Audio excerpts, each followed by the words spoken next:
Is your bookshelf full of books that you have never read because you don't have the time? I'm going to show you how to speed read. Read all those books on your bookshelf faster than you ever thought possible. Check this out.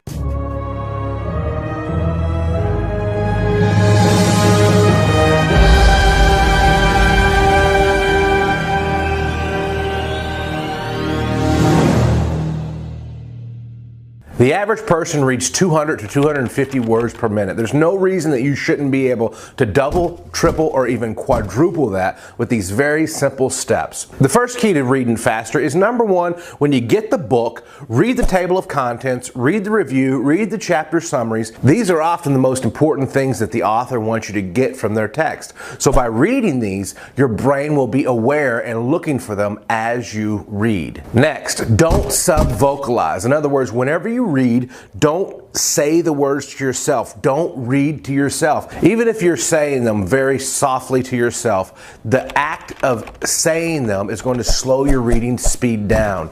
Do not sub-vocalize the words. Some people will even chew gum to keep themselves from saying the words as they read because there's no other way that they can fight that. Studies also show that if you listen to music, especially classical music, when you read, it's going to improve your reading speed. I don't know why this is. Maybe because classical music relaxes your brain, but whatever the reason is, listening to music while you read, it has been shown to speed up your reading speed. So get some Mozart or Beethoven and read faster. This next step of forcing your eye to move across the page by using your finger or a pen is the most important part of speed reading. Whenever you see a sentence and the sentence says, "The boy ran to the store," most people will read that sentence this way: the boy ran, the boy ran to the boy ran to the store. In other words, it's called visual regression. What your eye is doing is it's going back and it's reading all the words that you've read before.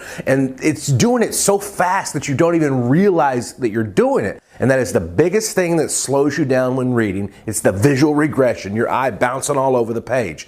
So instead, whenever you read, take your finger or take a pen or a pencil or a marker or a highlighter and read with that and force your finger or force that pen across the page. That forcing the pen or your finger across the page and then force your eye to follow your finger. That alone should double your reading speed because your eye is not bouncing all around.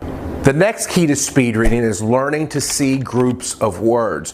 For example, if you see the three words Statue of Liberty, you've seen it so many times and you know it goes together. Your eye is trained to see that phrase as a group, Statue of Liberty. You're not reading Statue of Liberty as individual words. If you can learn to do that and learn to see in groups of words as you read, it is going to speed up your reading speed. The next step to speed reading is to read the first sentence of each paragraph and read the last sentence of each paragraph, but kind of zoom through the middle. And here's why. The first sentence of each paragraph often tells you what it's going to be about, and then the last sentence of each paragraph sums it up. And if you read those two and then just kind of zoom through the middle, you will probably get the gist of that paragraph. And the final step to speed reading is go faster than you think is possible. When you're using your finger or that marker and you're pushing your eye across the page and forcing your eye to follow your finger, go faster than you think is possible. You will be amazed at how much you can remember and retain and the speeds that you can go at. But the important thing is to push yourself and go faster than you think is possible, and you will be reading faster than you ever thought before. One of the biggest things in speed reading is you need to know how fast you're currently reading so you can gauge your progress.